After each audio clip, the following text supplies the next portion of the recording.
সবাইকে স্বাগতম আজকের লেকচারে। আজ আমরা অনুশীলনী 5.1 এর এক চলক বিশিষ্ট সমীকরণ এর সমাধান নিয়ে আলোচনা করব। প্রথমে আমরা 1 থেকে 4 পর্যন্ত সমস্যাগুলো নিয়ে আলোচনা করব। প্রথমে আমি 1 নম্বর সমস্যাটি লিখছি এখানে। 3 into 5x minus 3 সমান 2 into x plus 2। এখন এখানে আমাদের চলক হচ্ছে x এবং একটি মাত্র চলকই রয়েছে এখানে, আর বাকি যে পদগুলো রয়েছে যেমন 3 -3 বা 2 বা +2 এগুলো হচ্ছে আমাদের ধ্রুবক পদ। এখন এটা সমাধান করব আমরা। এখানে আমরা সমাধান করার সময় আমরা এখানে বা অথবা এই চিহ্নটি আমরা প্রকাশ করব। একই কথা, এই চিহ্ন এবং এই চিহ্নটি সমান সমান দিয়ে একটা তীরের মতো একই কথা, আমরা এটাকেই সবসময় ব্যবহার করব বোঝার সুবিধার জন্য, তাই আমি বললাম। এখন আমরা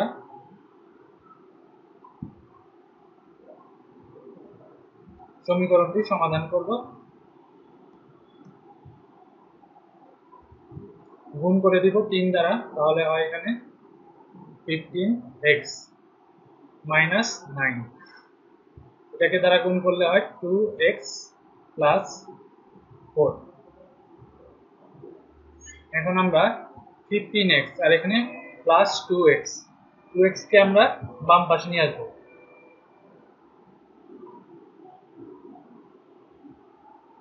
এবং -9 কে আমরা ডান পাশে নিয়ে যাব, তাহলে হবে +9। পরবর্তীতে আমরা লিখতে পারি এখানে 13x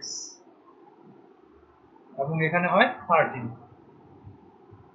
উভয় পক্ষকে যদি আমরা 13 দ্বারা ভাগ করি তাহলে এখানে আসে 1।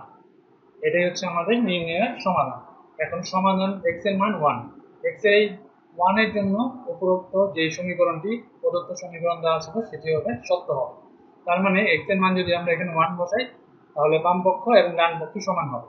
তাই যখন কোনো সমীকরণ আমরা সমাধান করব, সমাধানটি শুদ্ধ হয়েছে কিনা তা বোঝার জন্য আমরা x এর মান যদি প্রদত্ত সমীকরণে বসিয়ে দেই তাহলে বাম পক্ষ সমান ডান পক্ষ হবে। যেমন এখানে যদি 1 বসাই তাহলে হয় এখানে 3 into 5 into x, x এর মান 1, তাহলে হয় 5 into 1 মানে 5 minus 3। এটাকে আমি বোঝার জন্য দেখাচ্ছি এখানে সমান 2 into x এর ভ্যালু 1 আর প্লাস 2, তাহলে হয় এখানে 3। এখান থেকে আসে 3 into 2 আর এখান থেকে আসে 2 into 3 মানে 6 আর 3 2 6, তার মানে আমাদের সমীকরণটি সমাধান হয়েছে। এখন আমরা পরবর্তী সমীকরণটি নিয়ে আলোচনা করব। 2 নম্বর সমীকরণটি নিয়ে আলোচনা করব। ay by b minus dy by a সমান a square minus b square. এখানে আমরা যদি লসাগু করি, a এবং b এর লসাগু করি তাহলে ab লিখতে পারি এবং এখানে আসে আমাদের a দ্বারা এটাকে গুণ করা হবে a square y minus a চলে গেল b দ্বারা এটাকে গুণ, তাহলে b স্কয়ার y, আর এই পাশে থাকে আমাদের যা আছে তাই a square minus b square. পরবর্তী লাইনে লেখা যায় a b। এখান থেকে আমরা এই পদটা তো আমাদের y আছে এবং এখানেও y আছে, তাই y কমন নিতে পারি, a square minus b square, a square minus b square. এখন আমরা চাইলে উভয় পক্ষকে a square minus b square দ্বারা ভাগ করে দিতে পারি। a square minus b square দ্বারা ভাগ করলে এই পাশ থেকে কাটা যাবে এটা আর এটা কাটা যাবে, তাহলে আমরা লিখতে পারি y বাই a b আর এখানে আসবে 1। এখানে আমরা লিখে দিতে পারি উভয় পক্ষকে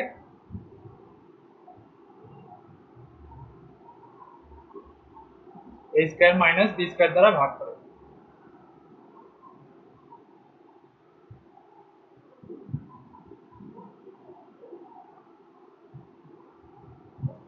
যেখানে a square minus b square not equal to 0, এটা আমরা বলতে পারি। কারণ কোনো কিছু দ্বারা ভাগ করার আগে আমাদের দেখতে হবে তার মান শূন্য কিনা, কারণ কোনো কিছুকে শূন্য দ্বারা ভাগ করলে সেটা অসংজ্ঞায়িত বা সেটার মান আমরা অনির্ণেয়। এটা না লিখলেও চলবে, এটা বোঝার জন্য আমি বললাম। এবং এখান থেকে যদি আমরা এটাকে 1 দ্বারা গুণ করে দিই তাহলে y এর ভ্যালু আছে কত, a b। তার মানে আমাদের y এর মান, এখানে y হচ্ছে চলক, তার মান দাঁড়ালো a b। আমাদের এখানে আমাদের সমাধান শেষ হলো।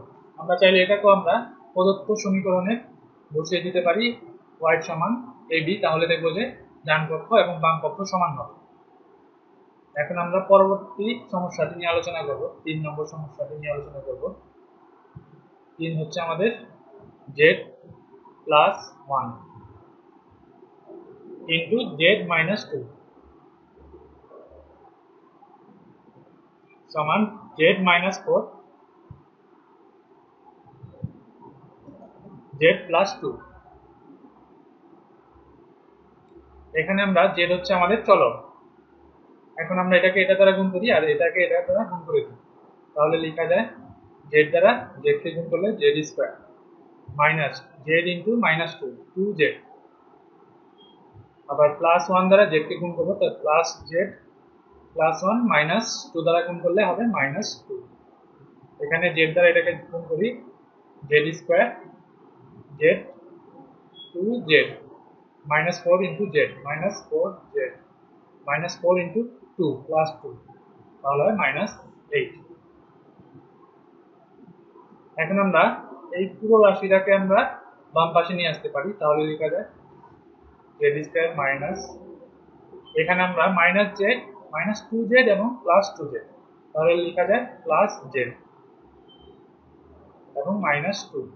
এটা যদি আমরা এই পাশে নিয়ে আসি তাহলে মাইনাস z স্কয়ার, এবং এখানে থাকে আমাদের প্লাস 2z মাইনাস 4z, তাহলে লেখা যায় মাইনাস 2z মাইনাস, এখান থেকে লেখা যায় আমাদের মাইনাস 2z। মাইনাস 2z কে যদি আমরা বাম পাশে নিয়ে আসি তাহলে হয় প্লাস 2z, এবং মাইনাস 8 কে আমরা বাম পাশে নিয়ে আসবো প্লাস 8, এটা শূন্য।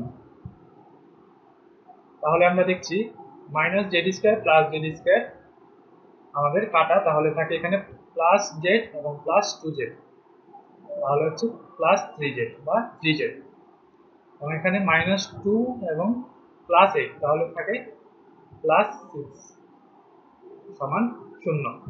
এখন আমরা 3z লিখলাম এবং 6 কে আমরা ডান পাশে নিয়ে যাব, তাহলে হবে মাইনাস 6। এখন উভয় পক্ষকে 3 দ্বারা ভাগ করলে আমরা পেতে পারি z সমান মাইনাস 2। এটাই হচ্ছে আমাদের সমাধান। এখন আমরা z এর মান যদি এখানে বসিয়ে দিই তাহলে আমরা ডান পক্ষ এবং বাম পক্ষ সমান পাবো। এখন আমরা পরবর্তী সমস্যাটি নিয়ে আলোচনা করব। 4 নম্বর সমস্যাটি লিখছি আমি, 7x by 3 plus 3 by 5 equals 2x by 5 minus 4 by 3। আগের মতোই আমরা এখানে বা, এটা হচ্ছে বাহুর দিক, এটা আমরা লসাগু করব, তাহলে হয় 15 3 5 আর 5 সাথে 35 35x প্লাস, এটা যায় 3 বার 3 3 এর 9।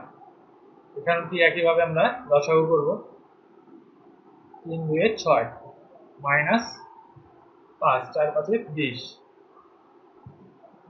এখন আমাদের এই পাশে 15 আছে, এই পাশে 15 আছে, আমরা যদি উপপক্ষকে 15 দ্বারা গুণ করি তাহলে এই 15টা কাটা যাবে। এখানে যদি আমরা 15 দ্বারা গুণ করি এবং এখানেও যদি আমরা 15 দ্বারা গুণ করি তাহলে এটা কাটা যাবে, তাহলে আমরা লিখতে পারি 35x প্লাস 9 সমান 6x মাইনাস 20। এখানে আমরা লিখে দিতে পারি উভয় পক্ষকে 15 দ্বারা গুণ করে।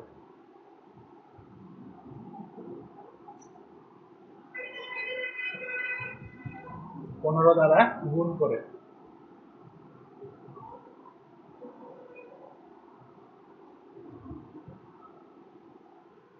বা এখানে আমরা লেখা যায় 35x, এই 6x কে আমরা যদি বাম পাশে নিয়ে আসি তাহলে -6x এবং +9 কে আমরা ডান পাশে নিয়ে যাব তাহলে হয় -20 -9। সেক্ষেত্রে আমাদের পরবর্তীতে লেখা যায় 35 থেকে 6x বিয়োগ তাহলে হয় 29x। এখানে আসবে আমাদের -29। পরবর্তীতে আমরা লিখতে পারি উভয় পক্ষকে 29 দ্বারা ভাগ করে তাহলে এখানে লেখা যায় -1। 29 দ্বারা যদি আমরা ভাগ করি তাহলে এখানে -1, অথবা আমরা এই 29টাকে নিচেও নামিয়ে দিতে পারি তাহলে একই কথা। সেই ক্ষেত্রে আমাদের হবে -29/29, ওই একই কথা -1 আসবে। অতএব এটাই হচ্ছে আমাদের অ্যান্সার। এখানে -1 যদি আমরা প্রদত্ত সমীকরণে, তার মানে এখানে যদি বসাই তাহলে দেখবো যে বাম পক্ষ এবং ডান পক্ষ সমান হবে। তাহলে আমাদের আজকের এই সমস্যাগুলোর সমাধান এখানেই শেষ হলো। পরবর্তী লেকচারে আমরা পরবর্তী সমস্যাগুলো নিয়ে আলোচনা করব। সবাইকে ধন্যবাদ।